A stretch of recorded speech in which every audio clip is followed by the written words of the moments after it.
Okay, the next one is there a fuel tank or a propane tank on the property? You're going to want to walk the property and just observe if there's any kind of tanks out on the property that might have fuel in them. One would be propane, the other one would be fuel oil or diesel fuel or a gas tank. Any kind of tanks. You want to like, hey, what's that tank all about? And is that tank staying or is it going? Who owns the tank? Is it leased? These are all questions you need to ask as a buyer so that you know when the buyer is the buyer's agent. So when your buyer moves in, they know what they're inheriting. Now, sometimes you might have a fuel tank that has fuel oil. It's like diesel fuel.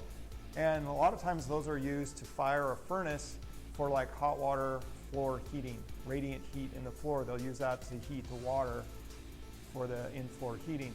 Sometimes if there's a swimming pool, they'll use that as a furnace.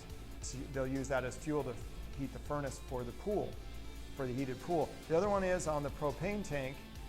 Escrow is going to want to know how much fuel is in the tank.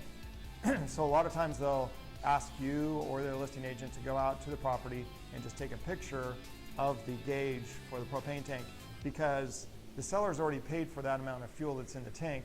The buyer's going to inherit that fuel. We need to prorate the amount. So it's just an estimate. So just something to keep in mind. Propane tank, do they own the tank or is it leased? Is that lease going to transfer to your buyer?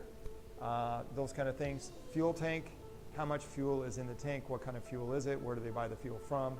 These are things to be mindful of if you see tanks on the property.